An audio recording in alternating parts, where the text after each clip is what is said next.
मेरा नाम बल्लू है, मेरी टांग लकड़ी की है और मेरा बाइक एक्सीडेंट और राशिद भाई बहुत अच्छे इंसान है, मुझे हॉस्पिटल ले गए। अबे तो भाई अच्छा ये नहीं बोलना था। अच्छा सॉरी सॉरी भाई, सॉरी सॉरी। आज असली बात करनी है जी। उस स्टेटमेंट के अंदर मेरे पास कुछ भी नहीं, कोई 10 मतलब 25 लाख 30 लाख नहीं, मेरे पास 8 लाख रुपए की एक स्टेटमेंट थी भाई। अच्छा सिर्फ 8 लाख सिर्फ 8 लाख की, वो मेरे अपने। दरअसल एक चीज मैंने यहाँ पे ऐड करनी थी, जो कि मैं टोटल जो मेरे एक्सपेंस आए थे यूरोप पहुंचने में, सिर्फ 4-4.5 लाख रुपए लगे मेरे। अच्छा 4-4.5 लाख रुपए लगे हैं और उसमें मेरी इटली की टिकट। अस्सलाम वालेकुम, welcome to my channel life in Italy. जी तो मेरे फ्रेंड्स, पिछली वीडियो में मैंने व्लॉग बनाया था कि स्टूडेंट वीज़े पे आप किस तरह इटली आ सकते हैं। तो आज का जो व्लॉग है वो बड़ा एक अहम है कि आप टूरिस्ट वीज़े पे कैसे पाकिस्तान से आ सकते हैं। जी हाँ, आपने कोई 20 लाख 25 लाख किसी एजेंट को देने की ज़रूरत नहीं है। आप खुद से अपना जो टूरिस्ट वीज़ा है वो अप्लाई कर सकते हैं। उसकी क्या रिक्वायरमेंट है, उसका क्या प्रोसीजर है, कह लें कि जो मेरे को आपको मैंने बताया कि मुझे 23 साल इटली में हो चुके हैं। जो मेरा भाई ये छोटा जुल्कन है जंजुआ, जिससे मैं आपकी मुलाकात करवाऊंगा, वो 2019 में हैज़ अ टूरिस्ट वीज़ा लेके यानी कि इटली आया है। तो बताने को तो मैं आपको खुद भी बता सकता हूँ कि उसका क्या प्रोसीजर है, मगर जो शख्स खुद लेके यानी कि वीज़ा आया है तो उसकी ज़बानी आपको सुनाएंगे कि क्या प्रोसीजर है, कितना टाइम लगा। तो जुल्कन साहब बताएं आवाम को कि क्या प्रोसीजर है, क्या है।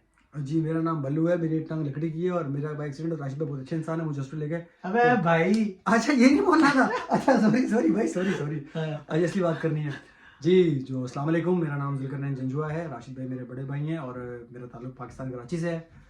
और मेरी स्टडीज़ जो है मैंने मुकम्मल की हैं FG स्कूल, और फिर मैंने फर्दर स्टडीज़ अपनी कैडेट कॉलेज सांगड़ से की हैं। उसके बाद मैंने फर्दर अपना जो ग्रेजुएशन है और मास्टर्स मैंने कराची से की है। और मैं पाकिस्तान कराची में IBEX ग्लोबल में जॉब कर रहा था, एक मेरी एग्जीक्यूटिव की जॉब थी। तो मैं भाई को वक्तन फ़वक्तन तंग करता था, भाई मैंने बाहर आना है, मैंने बाहर आना है, मुझे गाइड करें, आप गाइड करें। तो राशिद भाई ने मुझे बोला कि यार आप पढ़े लिखे हो। जो इनकी मुझे सबसे अच्छी बात लगी कि यार आपने किसी एजेंट के चक्कर में नहीं पढ़ना, आप सारी वर्किंग खुद से करो।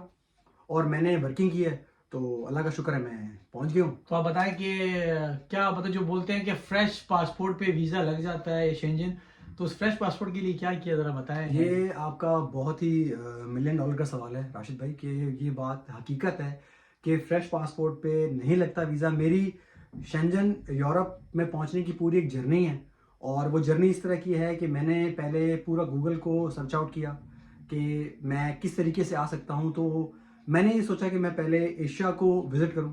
उस एशिया विज़िट के अंदर मैंने सबसे पहले जो चूज़ किया, मैंने मलेशिया को चूज़ किया। मैं मलेशिया एम्बेसी के थ्रू मैंने अपना पासपोर्ट उनको सेंड किया, और पासपोर्ट सेंड करने के बाद विद इन 15 डेज़ के अंदर मेरा वीज़ा लग के आ गया।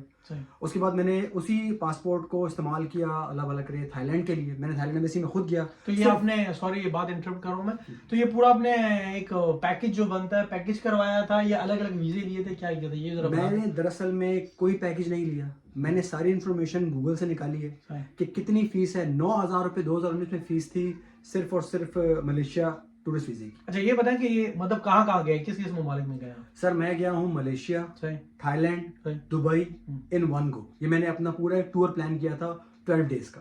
अच्छा यानी कि 12 डेज का पूरा प्लान किया जी। तो इसमें कितने पैसे लग गए? सर मेरे ऑलमोस्ट इसमें पैसे लगे थे 2,15,000 रुपीज। अच्छा यानी कि टोटल यानी कि टूर पे जो है खर्चा है जी। 2018 के अंदर मैंने ये टूर किया है। 2-2.25 लाख के अंदर मैं अपना आराम से 12 डेज एंजॉय करके वापस पाकिस्तान पहुंच गया था। सही जी। तो फ्रेंड मेरा ख्याल है 2000 उन्होंने 18 में जो है ये टूर किया है, उसके अंदर यानी कि अभी जब 2024 के अंदर है, मतलब थोड़ा वो चेंज आया होगा, करेंसी का डिफरेंस का इतना कोई नहीं है। तो मैंने आपको वीडियो स्टार्ट करने से पहले बताया था कि किसी एजेंट में पढ़ने की जरूरत नहीं है, किसी करने की जरूरत नहीं है। तो उसके बाद फिर कितने अरसे बाद आपने शेंजन अप्लाई किया? सर मैंने इसकी प्लानिंग की थी, क्योंकि यहाँ पे मैं चीज़ एक ऐड कर दूं, लोग क्या करते हैं कि इस चीज़ को फॉलो तो करते हैं बट आफ्टर अपने टूर के फौरन ही जाके शेंजन अप्लाई कर देते हैं। अच्छा, आपने अपने आप को किसी भी एम्बेसी में एज अ टूरिस्ट शो करना होता है कि मैं एक विजिटर हूँ, मैं कंट्रीज को विजिट करता हूँ। तो मैंने 6 to 7 मंथ्स का गैप लिया था, अपनी अगेन बैंक स्टेटमेंट को मेंटेन किया था। देन मैं गया था शेंजन के प्रोसेस के ऊपर। शेंजन मैंने अप्लाई किया उसके बाद, और मैं सिर्फ जेरीज गया, उनसे मैंने पूछा कि भाई मैंने शेंजन अप्लाई करना है। उन्होंने मुझे चेकलिस्ट दी एक, मैंने वो चेकलिस्ट चेक की बैठ के, जो जो डॉक्यूमेंट्स फिलअप हो रहे थे मैंने वो चेक करता गया। उसके बाद मैं जहाँ जॉब करता मैंने वहाँ से एक NOC लिया। NOC लेने के बाद मेरे बैंक की स्टेटमेंट लगी साथ, और दूसरा, उस स्टेटमेंट के अंदर मेरे पास कुछ भी नहीं, कोई 10 मतलब 25 लाख 30 लाख नहीं, मेरे पास 8 लाख रुपए की एक स्टेटमेंट थी भाई। अच्छा, सिर्फ 8 लाख 8 लाख की, वो मेरे अपने मतलब जो जमा करते हैं, जैसे आप लोगों ने हेल्प कर दी, भाई से बात की और दोस्तों से बात की, वो भी रखवा के मैंने अपना जो भी मेरी सेविंग्स थी वो मैंने एडअप की है और मैंने अप्लाई किया है। और माशाल्लाह with in 20 days I got received my passport with stamped visa. अच्छा, आपको एक और चीज़ भी ऐड कर दूं कि जैसे मैं इटली में मौजूद भी हूं, आपको पता है कि लोग बोलते हैं जी इनविटेशन भिजवाएं ये वो, मैंने ऐसा कोई इनविटेशन नहीं भिजवाया, कुछ भी नहीं भिजवाया, क्योंकि इनविटेशन काफ़ी दोस्तों को ये होता है कि यार इनविटेशन हो। हालांकि मेरे कितने अपने फ्रेंड्स से कहा यार इनविटेशन भिजवा दे, तो मैंने कहा यार उनको बताया मेरा अपना छोटा भाई बगैर इनविटेशन के आया है। तो मीन्स ये कि ये जो यूरोप का शेंजन के वीज़े का लोगों ने एक हवा बनाया कि यार नहीं लगता, मगर लोगों को अवेयरनेस नहीं, इतना कोई मुश्किल नहीं है यूरोप का वीज़ा। आपकी थोड़ी सी स्टेटमेंट होनी चाहिए, जैसे आपने देखा कि जुल्करनैन ने बताया कि 8 लाख की सिर्फ जो है यानी कि बैंक में इनकी स्टेटमेंट थी, यानी कि डिपॉजिट पड़ा हुआ था जब इन्होंने वीज़ा अप्लाई किया। तो उसके बाद मतलब जब आपने अप्लाई किया, जब उसके अंदर कॉन्सुलेट के अंदर जमा कराए हैं, तो 20 दिन के बाद पासपोर्ट वापस आ गया। विद इन 20 days मुझे मैंने पासपोर्ट अपना रिसीव किया है। और मैं यहाँ पर एक बात ऐड कर दूं कि ऐसा भी नहीं है कि तमाम लोगों का वीज़ा लगता है राशिद भाई, सही। और ऐसा भी नहीं है कि किसी का वीज़ा नहीं लगता। मतलब एटलीस्ट आप अपने एंड पे अपने आप को चेक करें सही। और वर्किंग करें।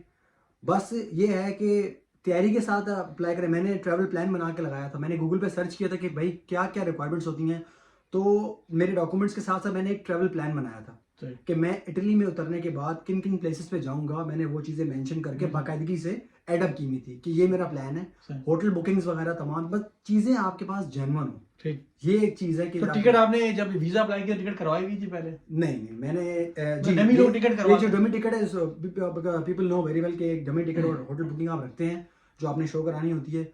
और मैंने वो पुटअप की थी, तो उसके बाद मैंने इवन कि मैंने जो वहाँ की आपकी यहाँ की होटल बुकिंग है वो मैंने पेड पे की थी। अच्छा, पेड। हाँ, लेकिन जब मैंने कैंसिल की तो I got receive my money in my account, यानी कि सारे पैसे वापस मिल गए थे। बिल्कुल अल्हम्दुलिल्लाह मुझे रिसीव हो गए थे। सही। और मैं आपके साथ आज मौजूद हूँ माशाल्लाह। तो आज माशाल्लाह 2019 से जो है जुल्करनैन यहाँ मौजूद हैं। उन्होंने इनके पास जो है पुर्तगाल के पेपर हैं, पुर्तगाल के पास यानी कि इनके पास रेजिडेंसी है। तो इंशाल्लाह आपको नेक्स्ट वीडियो में पुर्तगाल यानी कि इस वक्त वाहिद मुल्क है जो लोग वीज़ा लेके आते हैं, और मेरा ख्याल है जो इलीगल भी आते हैं उनको पेपर मिल जाते हैं मेरा ख्याल है। जी Portugal is one of the best country in Europe. तो उसके लिए हम इंशाल्लाह एक अलग व्लॉग बनाएंगे जिसके अंदर क्या उसका प्रोसीजर है, कितना यानी कि उसकी रिक्वायरमेंट है, उसमें कितने पैसे लग जाते हैं, क्योंकि जो शख्स जिस कंट्री में होता है उसको ज़्यादा पता होता है कि पुर्तगाल के पास पेपर भी है, उनको पता है।